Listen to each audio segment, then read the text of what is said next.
Juan de Zamora, as we know his name is, his behavior is not uncommon. This due to the fact that medieval ideals that define men prevail into the 16th century. Of a true man, such violent behavior was expected.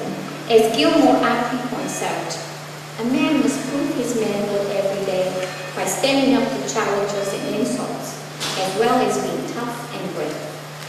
Indeed, in spite of a more polished image, the Renaissance man, according to Castiglione, must maintain those many qualities expected of a warrior. In his Forest of Deceit, for instance, we have un doctor de leyes, who tries to take advantage of a young woman. The initial encounter is marked not only by the fact that he is identified as Spanish, but also by his several attempts to get her in the house and her refusal as she senses dangers. And I quote a bit of the conversation between them, him in Spanish and her in Portuguese. He says, "E pois não há vez de entrar, entrarei, mas não já agora. E pois quando? Estás agora estudando só e eu sou grande já. Não sei que estás recelando, mas será bem que vai." As the dialogue continues, the doctor insists and points out that she has nothing to fear. He is, after all, an old man. The young woman, however, isn't convinced. Her suspicions come true when he suggests that instead of payment for his legal advice, he requires some personal time. And I quote, "Yo no quiero de vos plata ni dinero, mas privar con vos, por cierto, en lugar muy secreto, por deciros cuanto os quiero."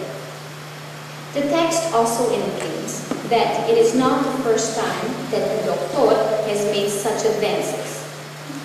And she's just about ready to set him straight. She says, "Enganar mandais amigo, dias há que vou digo." The woman carries out her deceit, stripping the doctor of his clothing and convincing him to take on the disguise of a black servant. The burlador becomes the burlado. The burla does indeed go far. But the doctor is willing to withstand it all in hopes of obtaining the woman's attention. Disguised as a black servant, he is now victim of an abusive language by the woman and her mistress. After a violent change of words, both the women and her mistress stress the corruptive nature of the doctor. They make him take off the clothing again, but they refuse to let him retrieve his own. Finding himself in such a state unflattering to a doctor de leyes, he runs off ashamed and fearful of being seen. There are two aspects of great importance in this book. One is the complete stripping of his status, and the other is, now as a black servant, the doctor can now be treated as abused as any black servant would be. Lastly, a brief reference to Mondeligon, the savage from the play On the Coat of the Arms of the City of Coimbra. The argument states that he came from Spain, and I quote, "Veio de lá aqui habitar, feroz selvagem, gigantissimo."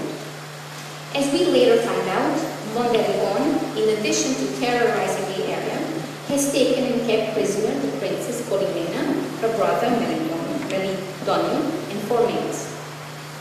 He then falls in love with a Portuguese woman, Liberata, a young woman trying to survive the wilderness with her brother.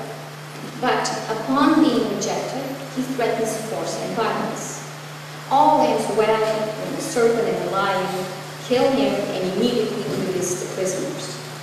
In both of these cases, Doctor de Leyes and Mondeligon, justice is served, and both resolutions come in terms of violence. The Doctor is subjected to extreme and cruel degrading, while Mondeligon meets a timely death. As Andrist signals, the oldest means of social control is physical violence.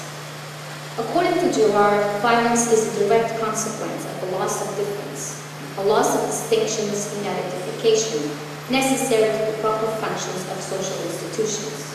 It is usually directed towards a marginal member of society, such as the weak and the old. In addition, violence can be good or bad, the good being genitive and destined to uphold and maintain society, the bad reciprocal.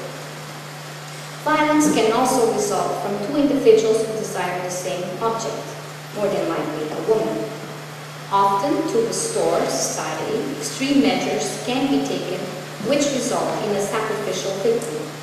The nature of the victim can determine if the violence can be deemed good or bad. The three cases I've mentioned in this brief presentation are all violence that are towards women, who are generally also marginal characters.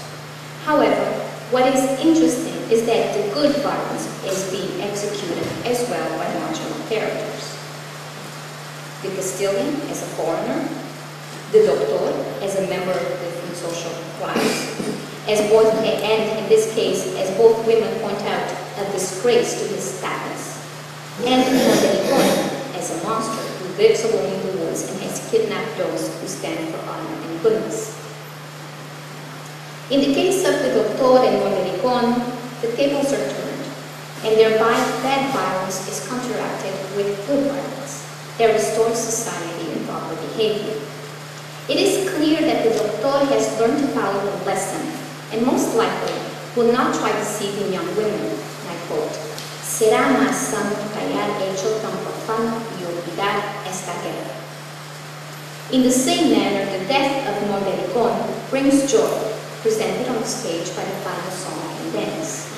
Last but not least, it's also important to stress that Vicente clearly presents that justified violence can arise from anyone, including marginal members such as women, even those of a lower class. In all cases, sexuality seems to be a contributing factor, or as Girard would tell us, a permanent source of disorder. Ultimately, what he's able to show us once again is his world in which he lives. The manner in which the Spanish are portrayed through their violence also tells us something about how Vicente viewed them, perhaps a society in crisis, as violence tends to be linked to the loss of social order, the disappearance of rules, and differences that define cultural divisions. Thank you.